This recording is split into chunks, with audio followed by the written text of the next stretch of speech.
प्रभुंकर ए अनुग्रहर समय पाई ए कृपार दिन पाई पुणी प्रभुंकर ए संकल्प प्रथम प्रभु को धन्यवाद दिए आ तत्संगे संगे प्रभुंकर दास रेवरेंड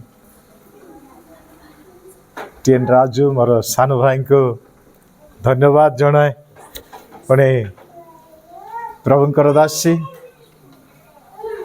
मोर भौणी प्रेमा को धन्यवाद जनाए आ मंडलीर समस्त सभ्य सभ्या पुणी प्रभुंकर दास दासी गण समस्त को मोर हृदयपूर्वक नमस्कार जनाए समस्त को मेरी क्रिसमस मेरी क्रिसमस मेरी क्रिसमस गुड। देखो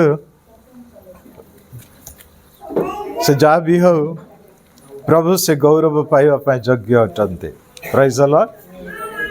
परिस्थिति खराब हेले भी प्रतिकूल वातावरण भितर भी सबरे से प्रभु महिमा पाइबा योग्यवंत परमेश्वर अटंती। तेबे आमे किसी समय प्रभु को वाक्य आड़ को जीवा आओ जा पाखे बाइबल अच्छी प्रथम खोलंतु गलातिया 4 अध्याय 4-5 पद को पढ़िबा।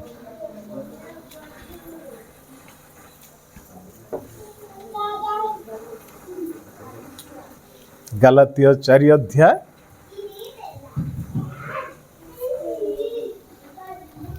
4-5 पद को पढ़िबा। के जने पढ़ंतु।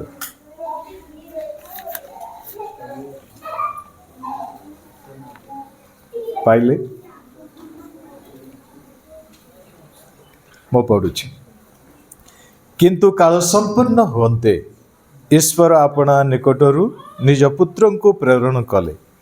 से स्त्रीजात होई व्यवस्थाधीन हेले जेपरि से मूल्य देई व्यवस्थाधीन लोक मान को मुक्त करते पुणी आमे माने पुत्रत्वर अधिकार प्राप्त हो। देखुछु प्रेरित पाउल किछिटा कथा को से प्रकाश करती गलातिया मंडली को पुणी समस्त लोकों को निमंते जे प्रभु जीशुंकर जन्म विषय देख एबे प्रभु जीशुंकर जन्म पर्व सब जगार पालन होछि। आज समस्ते अति धूमधाम रे पालन करुछन्ते पुणी प्रभुंकर से दान को प्रभुंकर से प्रेम को आमे समस्ते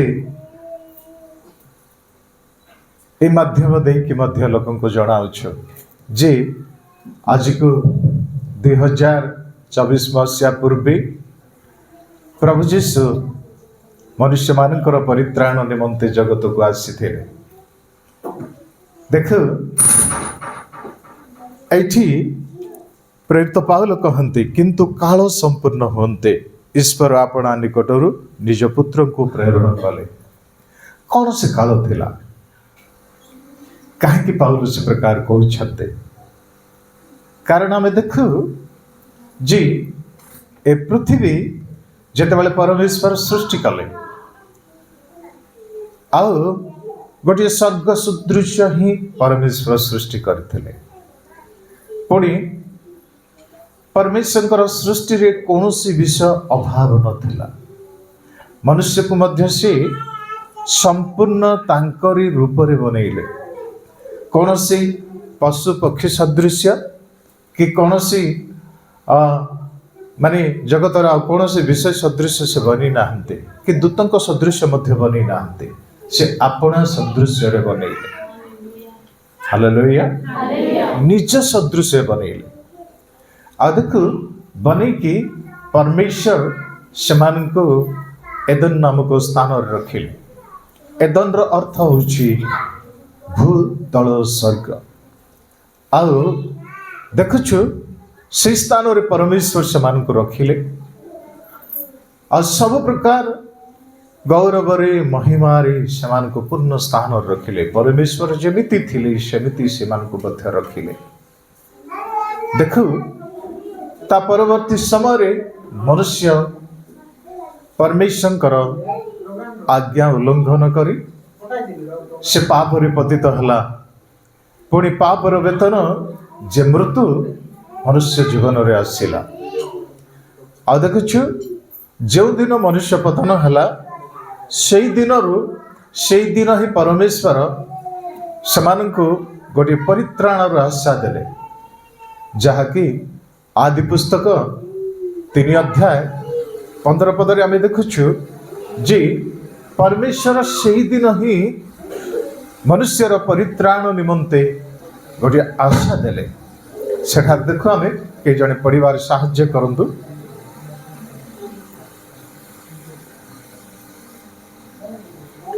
3 अध्याय 15 पद।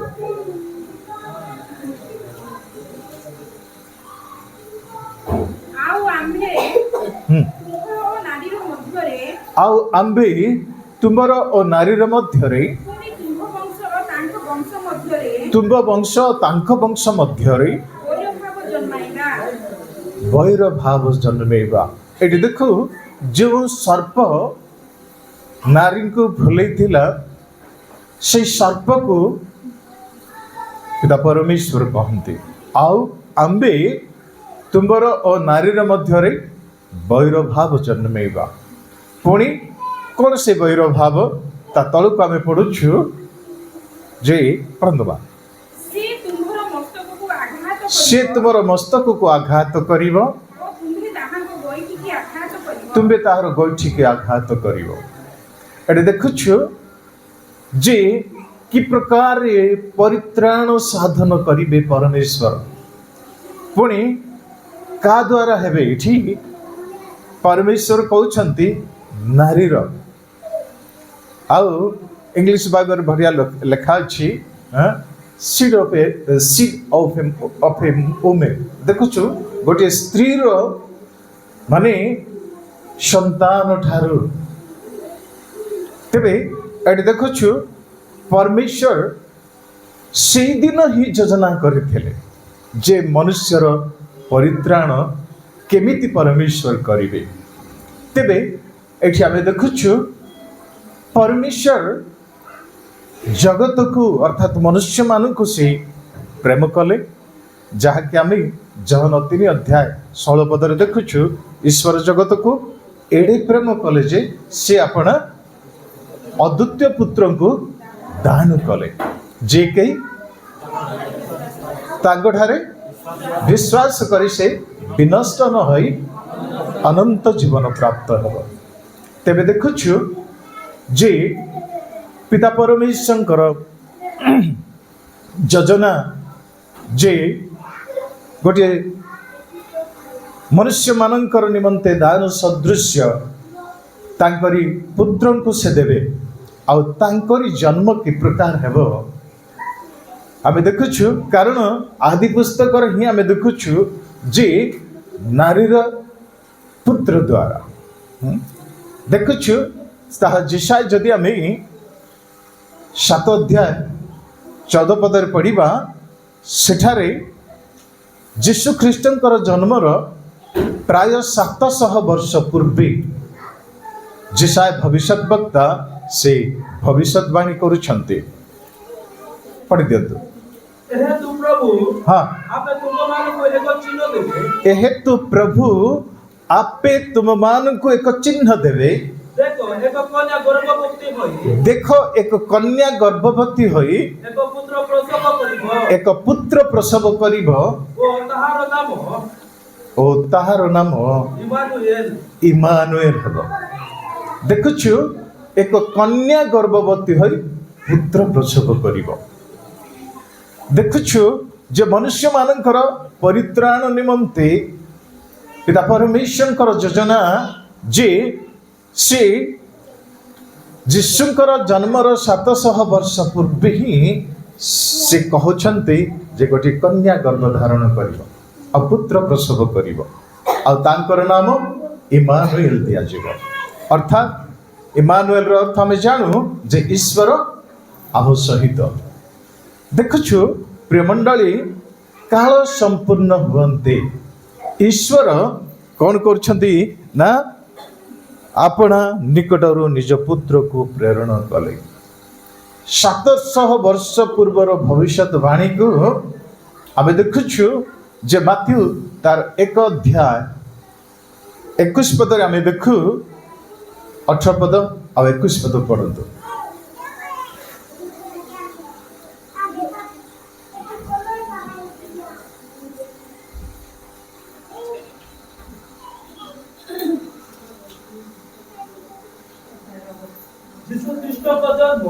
ଯୀଶୁ ଖ୍ରୀଷ୍ଟଙ୍କ ଜନ୍ମ ଏହି ପ୍ରକାର ହେଲା ତାହାଙ୍କ ମାତା ମରିୟମଙ୍କର ଯୋସେଫଙ୍କ ସହିତ ବିବାହ ନିର୍ବନ୍ଧ ହେଲା। ଦେଖୁଛୁ ସେମାନଙ୍କର ସହବାସ ପୂର୍ବେ ପବିତ୍ର ଆତ୍ମାଙ୍କର କର୍ତ୍ତୃତ୍ୱ ଗର୍ଭବତୀ ହୋଇଅଛନ୍ତି ବୋଲି ଜଣା ପଡ଼ିଲା। ଏଠି ଦେଖୁଛୁ ଦାଉଦ ବଂଶୀୟ ଦେଖୁ ଯେ ଯୋସେଫ କୁହନ୍ତୁ, ଏଠି ସେଇ ବଂଶରେ ଆମେ ଦେଖୁଛୁ ଯୀଶୁଙ୍କର ଜନ୍ମ ହେବାର ଥିଲା। ପୁଣି ଗୋଟିଏ କନ୍ୟାଙ୍କ ଦ୍ୱାରା ଏଠି ମରିୟମ ଆଉ ଯୋସେଫଙ୍କର ବିବାହ ନିର୍ବନ୍ଧ ହେଇଥିଲା। କିନ୍ତୁ ବିବାହ ପୂର୍ବେ ପବିତ୍ର ଆତ୍ମାଙ୍କ ଦ୍ୱାରା ସେ ଗର୍ଭଧାରଣ କରୁଛନ୍ତି। ଆଉ ପବିତ୍ର ଦେଖୁ ପ୍ରଭୁ ଯୀଶୁଙ୍କର ଜନ୍ମ ହିଁ ପବିତ୍ର ଅଟେ। କୌଣସି ମନୁଷ୍ୟର ଦେଖୁ ମାନେ ସ୍ୱାମୀ ସ୍ତ୍ରୀର ମିଳନରେ ସାଧାରଣତଃ ସନ୍ତାନ ସନ୍ତତି ଜାତ ହୁଅନ୍ତି, କିନ୍ତୁ ଏଠି ଦେଖୁଛୁ ପ୍ରଭୁ ଯୀଶୁଙ୍କର ଜନ୍ମ ସମ୍ପୂର୍ଣ୍ଣ ପବିତ୍ର ଅଟେ। ଆଉ ମରିୟମ ଗୋଟିଏ ଅନୁରା କନ୍ୟା ଥିଲେ, ଆଉ ସେ ପବିତ୍ର ଆତ୍ମାଙ୍କ ଦ୍ୱାରା ଗର୍ଭଧାରଣ କରୁଛନ୍ତି। କାରଣ ମନୁଷ୍ୟମାନଙ୍କର ପରିତ୍ରାଣ ନିମନ୍ତେ 21 ପଦରେ ଆମେ ଦେଖୁଛୁ ଯେ ସେ ପଢ଼ି ଦିଅନ୍ତୁ ବା ସେ ପୁତ୍ର ପ୍ରସବ କରିବେ ତୁମେ ତାହାଙ୍କର ନାମ ଯୀଶୁ ଦେବ,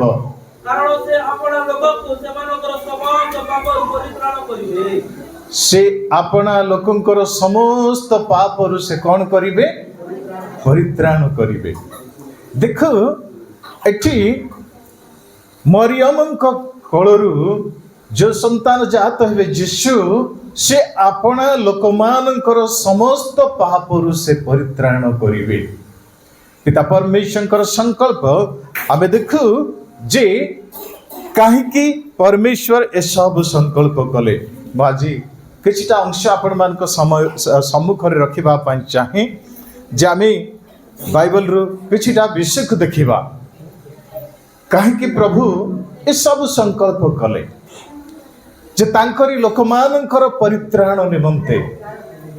ପାପର ବେତନ ରୋମିଓ 6 ଅଧ୍ୟାୟ 23 ପଦରେ ଆମେ ଦେଖୁ ଯେ ପାପର ବେତନ ମୃତ୍ୟୁ ଅଟେ। ଆଉ ସମସ୍ତେ ରୋମିଓ ତାର 3 ଅଧ୍ୟାୟ 23 ପଦରେ ଦେଖୁଛୁ ସମସ୍ତେ ପାପ କଲେ ଆଉ ଈଶ୍ୱରଙ୍କର ଅନୁଗ୍ରହରୁ ବଞ୍ଚିତ ହେଲେ। ତେବେ ଦେଖୁଛୁ ପରମେଶ୍ୱର এই ବିନଷ୍ଟ ହେଉଥିବା ଲୋକମାନଙ୍କ ପାଇଁ ଯେଉଁ ସଂକଳ୍ପ କରିଥିଲେ, ଯେଉଁ ଉଦ୍ଦେଶ୍ୟ କରିଥିଲେ, সেই ଉଦ୍ଦେଶ୍ୟକୁ ପାଉଲ ଏଠାରେ କହନ୍ତି କାଳ ସମ୍ପୂର୍ଣ୍ଣ ହୁଅନ୍ତେ। ଯେ ମନୁଷ୍ୟମାନଙ୍କର ପରିତ୍ରାଣର ମାନେ ସମୟ ହେତୁ ପରମେଶ୍ୱର ତାଙ୍କରି ସଂକଳ୍ପକୁ ଏଠି ଦେଖୁଛୁ ତାଙ୍କର ପୁତ୍ରଙ୍କୁ ସେ ଏ ଜଗତକୁ ପଠାଇଲେ। ପ୍ରିୟ ମଣ୍ଡଳୀ, ଆମେ ବାକ୍ୟରୁ କିଛିଟା ଅଂଶକୁ ଦେଖିବା ଯେ ଆମେ 5 ପଦରେ ଦେଖୁଛୁ ସେ ଗାଲାତୀୟ 4 ଅଧ୍ୟାୟ 5 ପଦରେ ଯେପରି ସେ ମୂଲ୍ୟ ଦେଇ ବ୍ୟବସ୍ଥାଧୀନ ଲୋକମାନଙ୍କୁ ମୁକ୍ତ କରନ୍ତି, ପୁଣି ଆମ୍ଭେମାନେ ପୁତ୍ରତ୍ୱର ଅଧିକାର ପ୍ରାପ୍ତ ହେଉ। ए पाप मनुष्य को कौन करथिला ना ईश्वर को ठारू दूरे देथिला आ ईश्वर को सन्निकट को हमको जीवा पाए पथ नथिला किंतु परमेश्वर तांकरी रूप रे निर्मित ए मनुष्यर परित्राण निमंते तांकर कलस्त द्वितीय पुत्र को आम निमंते दान कले। Praise the Lord, hallelujah hallelujah. कौन सी मनुष्यर धर्म कर्म पवित्र कार्य मनुष्यर कौन सी माने नीति नियम पालन करने द्वारा मनुष्य जे धार्मिक हेब बा ईश्वर को संतान संतति हेब ताहा असंभव अटे। सेथिपाई पिता परमेश्वर तांकरी कलस्त द्वितीय पुत्र को आम पाए दान कले जेमिति कि तांकरी आसीबारे आमे तांकर संतान संतति हेबार अधिकार प्राप्त हो पारिबो। देखो जिशा तार 25 अध्याय आमे 7, 8, 9 पद को जदि पढ़िबा मनुष्य समस्त उपरे जमीती रंगे पुस्तक 23 माने 3 अध्याय 23 पद कहले जे समस्ते पाप करे ईश्वर अनुग्रह रहित होई अछन्ते समस्त उपरे गोटे पापर छाया विस्तार होता है। जिशा तार 25 अध्याय जदि 7, 8, 9 पद को पढ़िबा के जने पढ़ंतु।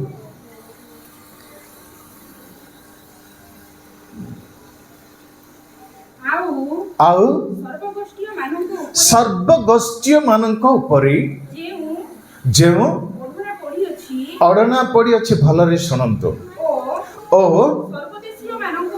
सर्वदेशीय मानक उपरे जेउ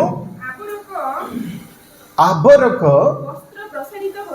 वस्त्र प्रसारित होई अछि ताहा से एही पर्वत रे विनाश करिवे। गोटे मिनिट सुनंतु एटी सर्वगोष्ठीय लोकंक उपरे सर्वजातीय लोकंक उपरे गोटे अढ़ना पड़ी अच्छी।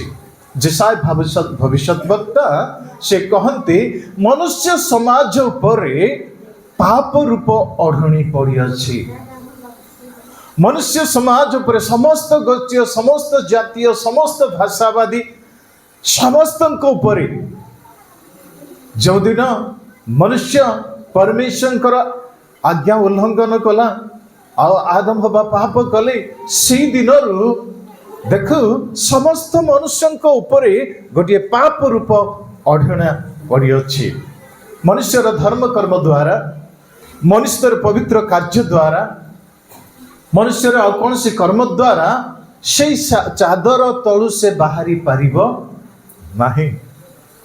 तेबे ईश्वर काल संपूर्ण हुंते तांकरी पुत्र को से पठाइले। तेबे जिसाय भविष्यत वक्ता तांकरी जन्म विषय जेमिति भविष्यवाणी कहिले से प्रकार समस्त मनुष्य मानक ऊपर जो चादर पड़ीछि ताकु से एही पर्वत रे से हटाई देबे। ता तल को जदि पढ़िबा आमे देखु पढ़तबा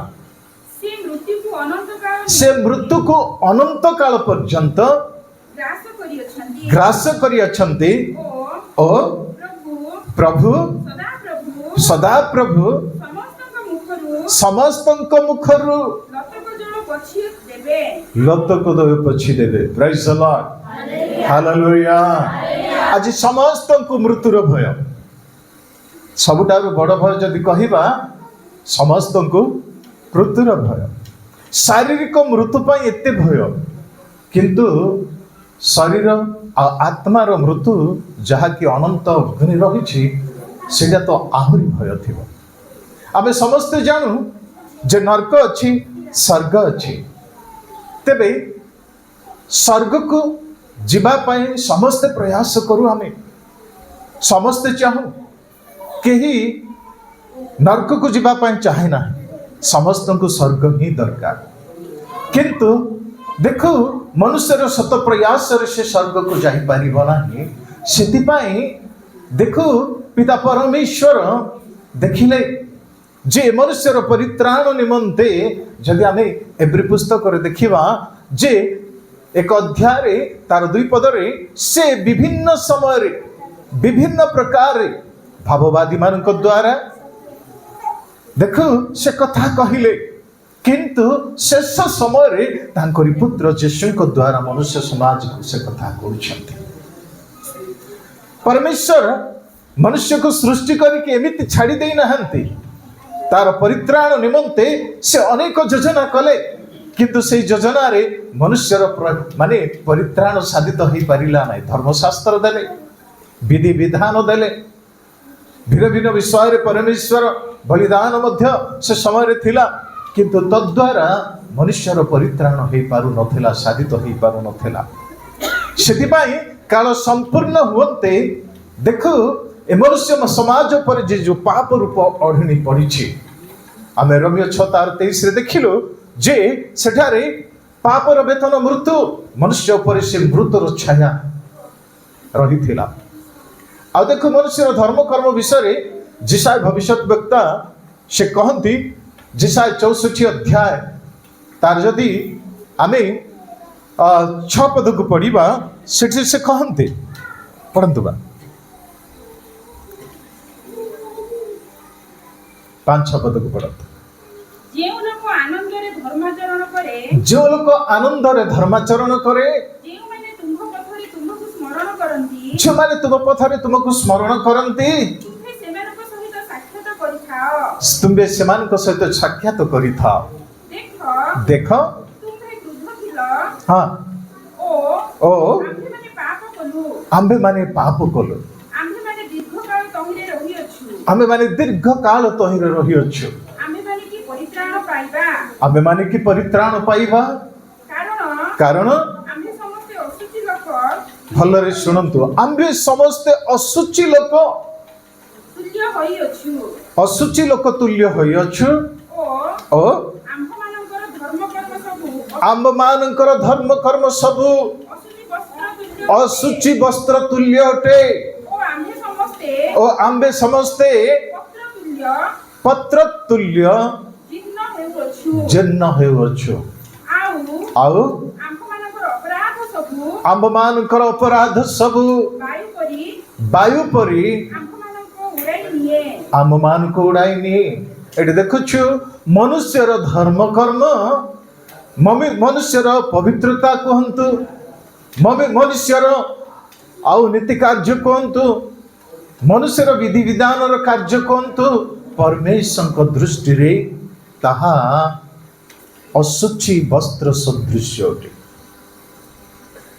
आउ जेते भी मनुष्य माने प्रभु को बाहर कार्य करो ताको परित्राण तार धर्म कर्म दे न पारे ता परमेश्वर को दृष्टि रे अशुचि वस्त्र सदृश आउ मनुष्यर पाप देखो वायु रे जेमिति तुस उड़ी जाए से प्रकार मनुष्य अस्थिरता रे रही छे तेबे एटी देखो एक तो मनुष्य पर पाप रूप चादर ढाबी रही छे द्वितीय तो मनुष्यर धर्म कर्म परमेश्वर ग्रहण योग्य ही पारु नहीं तेबे परमेश्वर देखिले मनुष्यर परित्राण निमंते से ही स्वयं तांकर पुत्र को जगत को पठाइले हालेलुया दुईटी हाथ उठे हालेलुया देखु तीतस तार 2 अध्याय 11 पद 12 पद रे देखिले आमे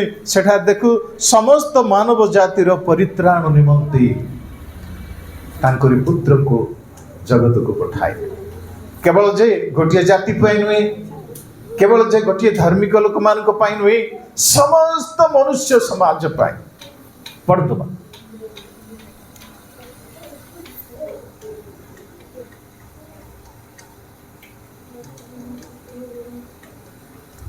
तीतस तार 2 अध्याय 11-12 पद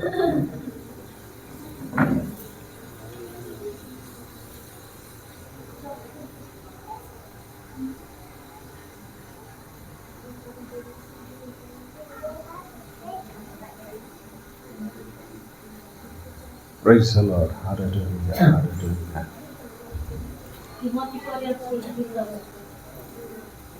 तिमोथी पुस्तक परे द्वितीय तिमोथी परे तीतस 2 अध्याय तार 11-12 पद पढ़ंतु कारण समस्त मानवर परित्राण निमंते ईश्वरंकर अनुग्रह प्रकाशित होई अछि। एटी देखुछु समस्त मानवर परित्राण निमंते ईश्वरंकर से अनुग्रह प्रकाशित होई अछि। हालेलुया। दुईटा हाथ उठे हालेलुया। देखो मनुष्यर धर्म कर्म हेतु नुहे, मनुष्यर धर्म कर्म हेतु मनुष्य परित्राण प्राप्त हो पारिबो नाही। जानी काल संपूर्ण हुंते ईश्वर तांकर पुत्र को दान स्वरूप देले।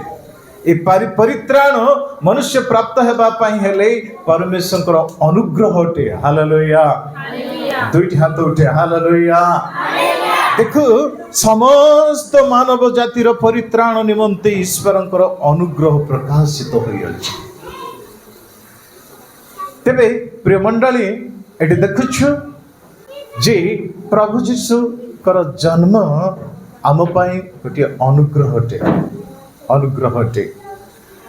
आ देखुछु आमे जदि प्रथम जोहन 3 अध्याय तार 5 पदर देखिबा समस्त मनुष्यर पाप बही नेबा निमंते जीशु आसिले। समस्त मनुष्य मानकर पाप को बही नेबा निमंते मनुष्य पुत्र जीशु आसिले। कि टिके जल्दी पढ़िबा पई सहाय्य करंतु किछटा विषय को हम देखिबा। प्रथम जोहन तार 3 अध्याय 5 पद को आउ तुम्बे माने जानो जे से पाप बही नहीं जीवा पाए प्रकाशित हेले। हालेलुया। हालेलुया। कौन से राज्य स्थापन करिबा पई आसी नथिले कि कौन से मत स्थापन करिबा पई आसी नथिले। ईश्वरंकर पुत्र केवल मनुष्य मानकर पाप बही नेबा पई आस्थिले। एफिसियो 1 अध्याय 7 पद रे देखुछु आमे जे मुक्ति जीसु को ठारे अछि। मुक्ति जीसु को ठारे अछि। तांकर अनुग्रहर निधि अनुसार आंबे माने सेई प्रियतम को ठारे तांक जीसुक रक्त द्वारा मुक्ति अर्थात अपराध सब क्षमा प्राप्त होई अछि। हालेलुया। दुईटा हाथ उठे हालेलुया। समस्त अपराध रु जीसुक रक्त द्वारा ही मुक्ति अछि। से पाप बही नेबा पई आसिले। देखुछु जे प्रभु जीशु जदि जगत को आसी न थांते तेबे आज मनुष्य समाज रो परित्राण होई न थांता, मुक्ति ही न थांता। मुक्ति केवल जीशु को ठारे अछि। सेति पई रोमियो तार 3 अध्याय 24 पद रे पुनर्बार कहिले पाउल जे बिना मूल्य रे मुक्ति, बिना मूल्य रे मुक्ति। पढ़ंतु रोमियो 3 अध्याय तार 24 पद को पढ़ंतु।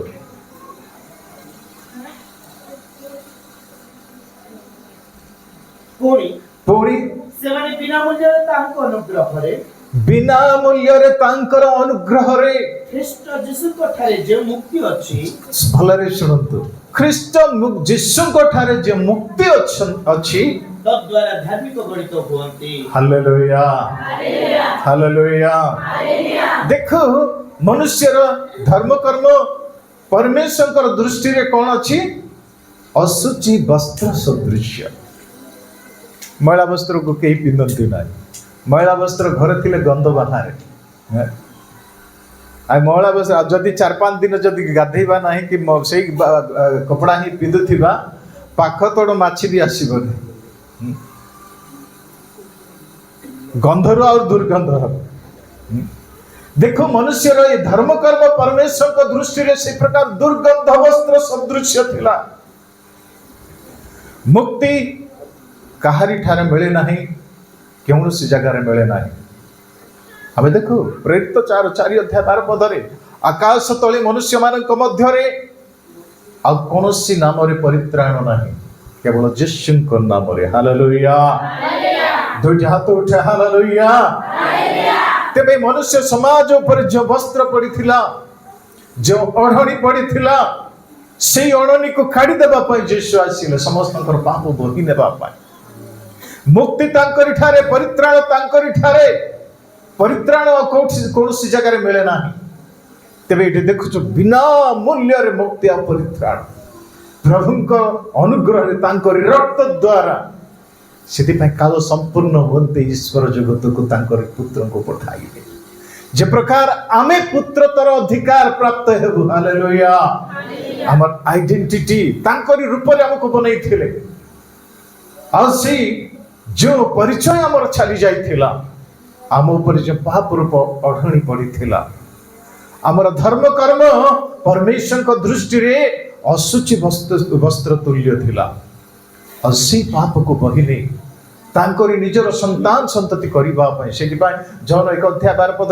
रे देखुछु आमे जेते लोक ताहांकु ग्रहण कले से समस्त को तांकर संतान संतति हेबार अधिकार देले मात्र जेते लोक ताहांकु ग्रहण कले अर्थात जो माने ताहांको नाम रे विश्वास कले से समस्तंकु ईश्वरंकर संतान हेबा निमंते अधिकार देले हालेलुया हालेलुया देखुछु जे प्रथम तिमोथी 1 अध्याय 15 पद रे आमे देखुछु से कहंती जे जो पाप मनुष्य मानकर जीवन थिला से पाप हेतु आमे परमेश्वर शत्रु थिलु दूरे थिलु अब्बा पिता बोली रखिबार सौभाग्य न थिला किंतु आमे देखुछु प्रथम तिमोथी तार 1 अध्याय 15 पद रे पापी माननको परित्राण करिबा निमंते ख्रीष्ट यीशु जे जगत रे अवतीर्ण हेले देखो काहे कि अवतीर्ण हेले पंचम कथा जे पापी माननको परित्राण करिबा निमंते ख्रीष्ट यीशु जगत को अवतीर्ण कले एक वाक्य विश्वास ओ सर्वत भावे ग्रहण योग्य हालेलुया ए वाक्य विश्वास ओ सर्वत भावे ग्रहण योग्य हालेलुया तमे विश्वास कर न कर ग्रहण कर न कर स्वर्गस्थ परमेश्वर कहंती जे समस्तंकर परित्राण निमंते तांकरी पुत्र को से दैछंती आ तापर मनुष्य कहि परिबो नाही जे मो जानि नाही तापर मनुष्य बहाना करि परिबो नाही जे मो बुझी पारिली नाही ए वाक्य विश्वास आउ सर्वत भावे ग्रहण योग्य एठारे देख गोटी कथा मो सहित पढंतु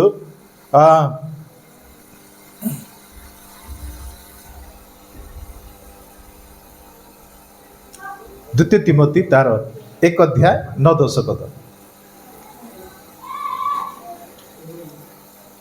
से आम्भमान को परित्राण करि अछंती पवित्र आह्वान रे आह्वान करि अछंती आम्भमान को कर्म अनुसारे से ताहा करि नाहंती मात्र ताहांको निज संकल्प काहर संकल्प परमेश्वर निज संकल्प अनुग्रह अनुसार देखुछु आमानकर धार्मिकता आत्मिकता हेतु नुहे परमेश्वर निजर संकल्प एटा तांकरी संकल्प अनुसार अनुग्रह रे पढ़ंतु तळ अनुग्रह अनुसार करि अछंती सेही अनुग्रह अनादि काल पूर्व ख्रीष्ट यीशु ठारे देखंतु अनादि काल पूर्वे ख्रीष्ट यीशुଙ୍କ ठारे आम्भमानଙ୍କୁ प्रदत्त होइथिला हालेलुया दुईटी हाथ उठे हालेलुया एटा आजिर दिन माने विषय नुहे कालीर विषय नुहे अनादि अनंत काल परमेश्वर जो दिन मनुष्य पतित हला सेही दिन हि तांकर संकल्प पुनी अनुग्रह रे मनुष्यर धर्म कर्म की मनुष्यर कौन सी भल विषय को देखी ना परमेश्वर तांकर पुत्र को पठई नाहंते मनुष्यर परित्राण निमंते से अनुग्रह रे पूर्वरु ही संकल्प करिथिले हालेलुया ततल को पढ़ंतु बाप किंतु किंतु एबे आम्भमान को त्राणकर्ता ख्रीष्ट यीशुंकर हां आविर्भाव द्वारा प्रकाशित होइछि से मृत्यु को लोप करियछन्ति पुणी सुसमाचार द्वारा जीवन अमरता को आलोक रे प्रकाश करियछन्ति हालेलुया हालेलुया हालेलुया दुईटी हाथ उठे हालेलुया मृत्यु को से लोप करी अमरता को से आलोक रे प्रकाश करियछन्ति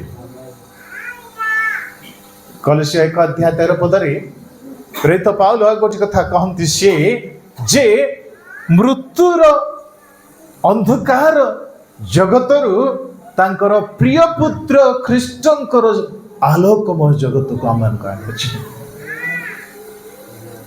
पढ़तु कलसिया 1 अध्याय 13 पद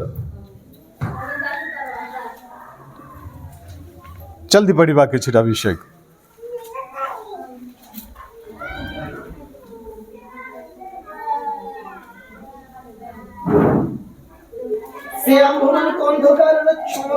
से आंबमान को अंधकार क्षमतारु उद्धार करी अपना प्रेम पात्र पुत्रंक राज्य मध्य को अपना प्रेम पात्र पुत्रंकर राज्य मध्य को स्थानांतर करियछन्ति हालेलुया दुईटी हाथ उठे हालेलुया देखो से अंधकार जगत रे आमे सड़ीबा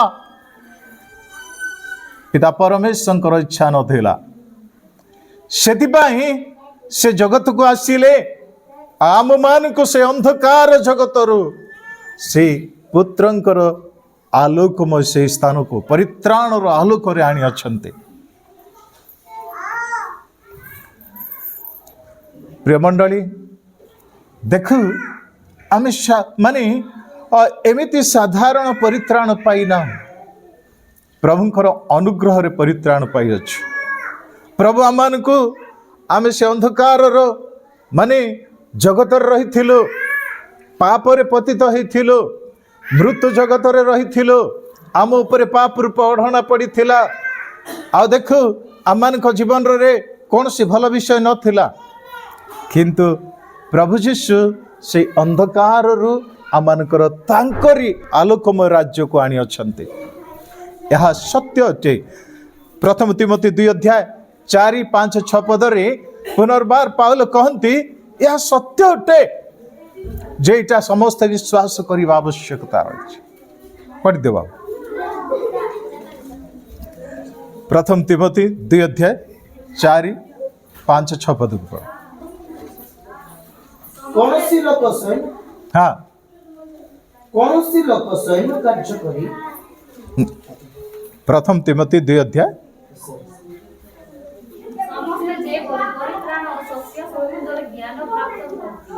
समस्ते जेपरी परित्राण आ सत्य विषय ज्ञान प्राप्त होते परमेश्वर इच्छा कौन हालेलुया हालेलुया परमेश्वर इच्छा कौन समस्ते सत्य जे प्रकार ज्ञात हेबे परित्राण विषय जानिबे प्रिय मंडली आज परित्राण पाइबा लोक मध्य सत्य को जानी पारो नाही परित्राण विषय तार ज्ञान नाही किंतु सब समय मनुष्य प्रति परमेश्वर इच्छा हला जे आ थरे पड़मा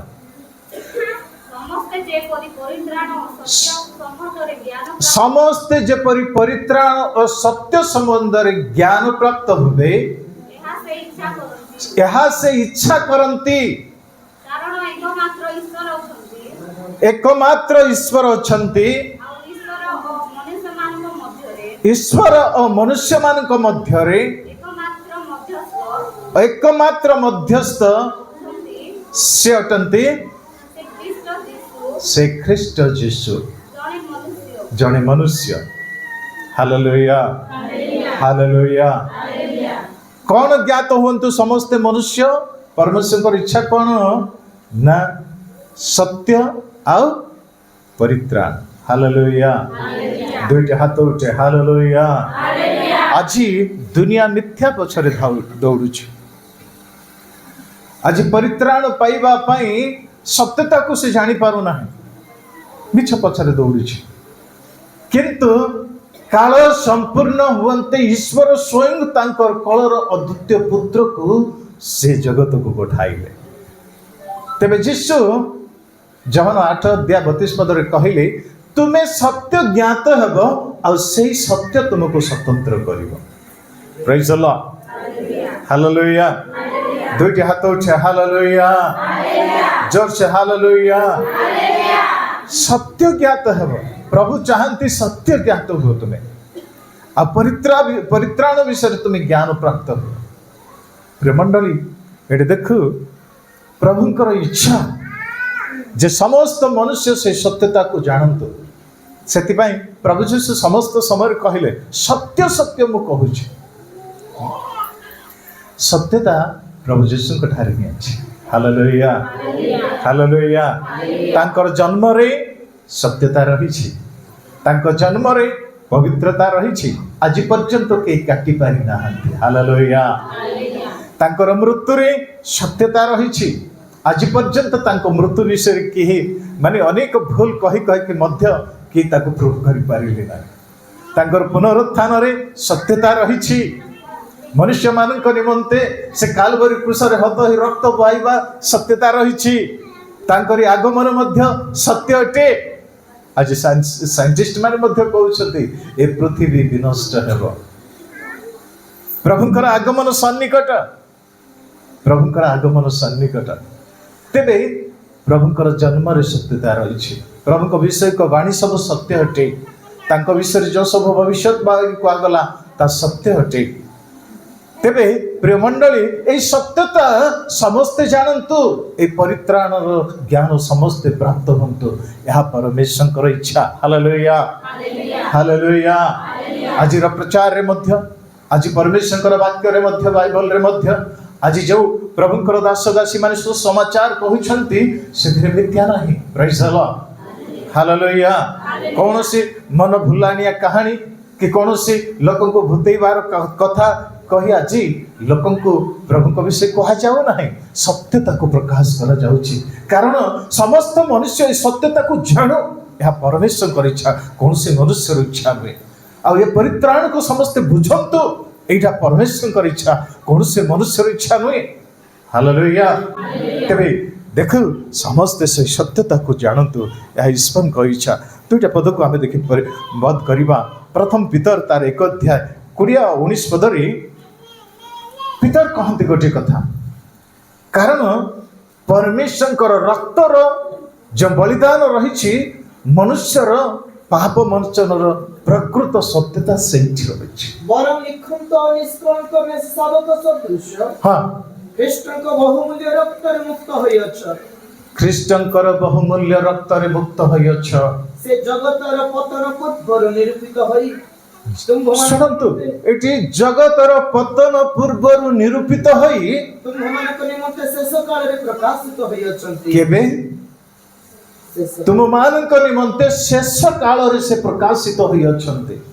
ମନୁଷ୍ୟ କୌଣସି ଧର୍ମ କର୍ମ କି କୌଣସି ବଳିଦାନ ଦ୍ୱାରା ପରିତ୍ରାଣ ପ୍ରାପ୍ତ ହୋଇପାରିବ ନାହିଁ, ଏହା ପରମେଶ୍ୱର ଦେଖିଲେ। ସେଥିପାଇଁ କାଳ ସମ୍ପୂର୍ଣ୍ଣ ହୁଅନ୍ତେ ମନୁଷ୍ୟମାନଙ୍କର ପରିତ୍ରାଣ ନିମନ୍ତେ ତାଙ୍କରି କଳସ୍ଥ ଅଦ୍ୱିତୀୟ ପୁତ୍ରଙ୍କୁ ସେ ଜଗତକୁ ଦେଲେ। ଯେ ପ୍ରକାର ରକ୍ତ ବିନା ପାପ ମୋଚନ ହୁଏ ନାହିଁ, ସେଥିପାଇଁ ପଶୁର ରକ୍ତରେ ମନୁଷ୍ୟର ପାପ ମୋଚନ ହୁଏ ନାହିଁ, କି କୌଣସି ପାପୀର ରକ୍ତରେ ମନୁଷ୍ୟର ପାପ ମୋଚନ ହୁଏ ନାହିଁ। ସେଥିପାଇଁ ନିର୍ଦ୍ଦୋଷ ନିଷ୍କଳଙ୍କ ଈଶ୍ୱରଙ୍କର ସେ ମେଷ ଶାବକ, ତାଙ୍କରି ପବିତ୍ର ଜନ୍ମ, ପୁଣି ତାଙ୍କରି ମୃତ୍ୟୁ ପର୍ଯ୍ୟନ୍ତ ମଧ୍ୟ ପିଲାତ କହିଲେ ଯେ ମହାଙ୍କଠାରୁ କୌଣସି ପାପ ଦେଖୁ ନାହିଁ, ଭୟ କଲେ। କୃଷ୍ୟ ମୃତ୍ୟୁ ଆଦେଶ ଦେବା ନିମନ୍ତେ ମୁଁ କୌଣସି ପାପ ୟାଙ୍କଠାରୁ ଭୁଲ ଦେଖୁ ନାହିଁ କହିଲେ।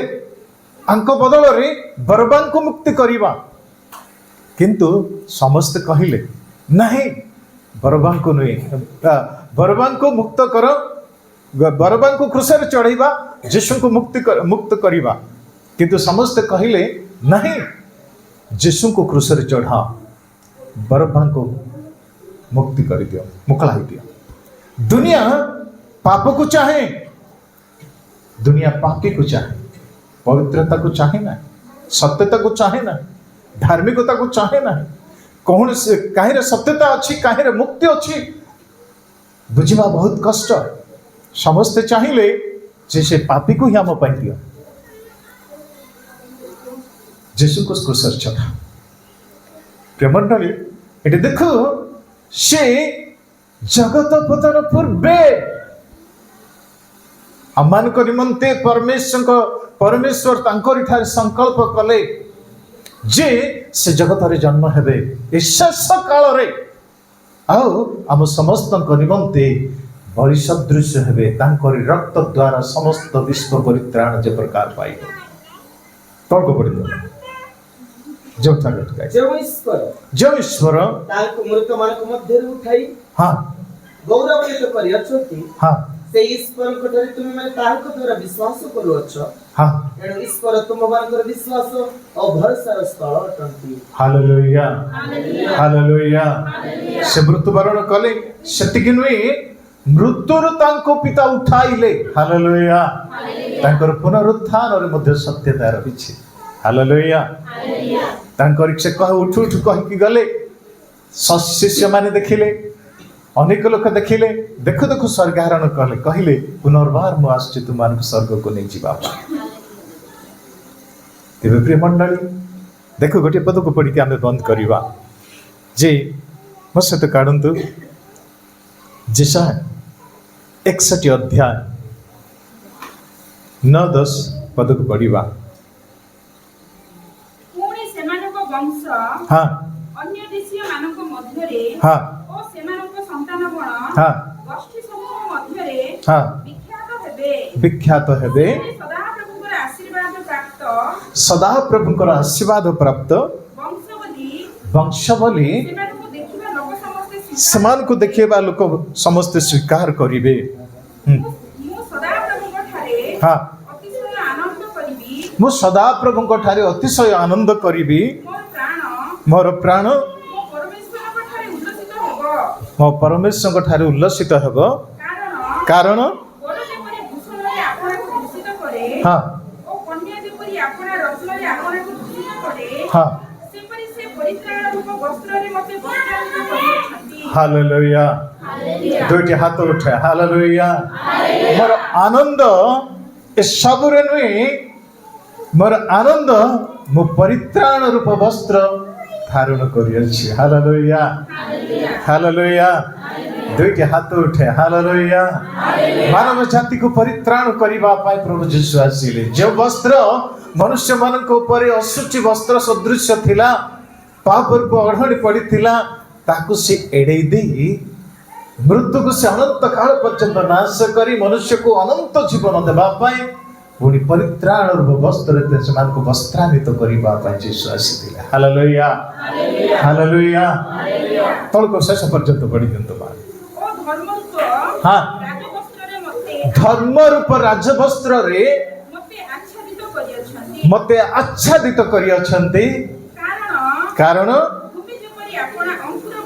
फल शुणु भूमि जेपरी आपना अंकुर बाहर करे उद्यान जेपरी आपना मध्यरे बुणा जीवा पदार्थ सब अंकुरित करे, सेही परि प्रभु सदा प्रभु समग्र देशीय मानक साक्षात रे प्रशंसा और धार्मिकता अंकुरित करिवे। Praise the Lord hallelujah. लंबा समय रे गोटे विषय को भविष्यवक्ता कहउछन्ते प्रशंसा। देखो धार्मिकता से कौन करिवे अंकुरित करिवे। Praise the Lord. परित्राण धार्मिकता पवित्रता देश रे अंकुरित हेबो, कारण समस्त पापी मानव निमंते परित्राण सदृश प्रभु यीशु ଜଗତକୁ ଆସିଲେ। Hallelujah hallelujah. ଏ ଅନ୍ଧକାର ଜଗତରେ, ଏ ପାପପୂର୍ଣ୍ଣ ଜଗତରେ ମନୁଷ୍ୟମାନେ ସମସ୍ତେ ପାପ ହେତୁ ମରଣ ମୃତ୍ୟୁ ଯେ ଅନନ୍ତ ନର୍କ ସେଠାରେ ଯାଉଥିବା ବେଳେ ପ୍ରଭୁ ଯୀଶୁ ସେ ଜଗତକୁ ଆସି ଦେଖୁଛୁ ମନୁଷ୍ୟମାନଙ୍କର ଏ ପାପକୁ ମାନେ ତାଙ୍କରି ରକ୍ତ ଦ୍ୱାରା ମାନେ ଧୌତ କରି ମନୁଷ୍ୟକୁ ସେ ପରିତ୍ରାଣ ରୂପ ବସ୍ତ୍ରରେ ପରିଧାନ କରେ। ଗୋଟେ ଧାର୍ମିକତା, ଗୋଟେ ପବିତ୍ରତା ଅଙ୍କୁରିତ ଯେ ପ୍ରକାର ହୁଏ ଯୀଶୁଙ୍କର ଜନ୍ମରେ, ଯୀଶୁଙ୍କର ପୃଥିବୀରେ ଆସିବାରେ ଧାର୍ମିକତା ପବିତ୍ରତା ଦେଶରେ ଅଙ୍କୁରିତ ହେଲା। ହାଲେଲୁୟା। ତା ପୂର୍ବେ ଧାର୍ମିକତା ପବିତ୍ରତା ନଥିଲା। ମନୁଷ୍ୟମାନଙ୍କ ଉପରେ ପାପ ରୂପ, ପୃଥିବୀ ଉପରେ କହିଲେ ଅତ୍ୟୁକ୍ତି ହେବ ନାହିଁ, ପାପ ରୂପ ଅଢ଼ଣି ପଡ଼ିଥିଲା। Hallelujah hallelujah. ତେବେ ପ୍ରିୟ ମଣ୍ଡଳୀ, ପ୍ରଭୁ ଯୀଶୁଙ୍କର ଜନ୍ମରେ ଆମେ ପରିତ୍ରାଣ ପାଇଲୁ। ପ୍ରଭୁଙ୍କ ଠାରେ ଆମେ ପରିତ୍ରାଣ ପାଇଲୁ। ଆମମାନଙ୍କ ଧର୍ମକର୍ମ ହେତୁ ନୁହେଁ, ଆମମାନଙ୍କର ଭଲ କାର୍ଯ୍ୟ ହେତୁ ନୁହେଁ, କେବଳ ପ୍ରଭୁଙ୍କ ଦୟାରେ এই ପରିତ୍ରାଣ ପାଇଛୁ। ତେବେ এই ପରିତ୍ରାଣ ରୂପ ବସ୍ତ୍ର ପରିଧାନ କରିଅଛୁ ଆମେ ବିଶ୍ୱାସୀ। ଆମ ସମସ୍ତ ସମୟରେ ପ୍ରଭୁରେ ଆନନ୍ଦ କରିବା। ପ୍ରେଜ୍ ଦ ଲର୍ଡ। এই ପରିତ୍ରାଣ ବସ୍ତ୍ରକୁ ମଳିନ କରିବା ନାହିଁ। ପ୍ରେଜ୍ ଦ ଲର୍ଡ। ପ୍ରଭୁ ଏ ବାକ୍ୟ ଦେଇ ଆମମାନଙ୍କୁ ଆଶୀର୍ବାଦ କରନ୍ତୁ। ଆଶୀର୍ବାଦ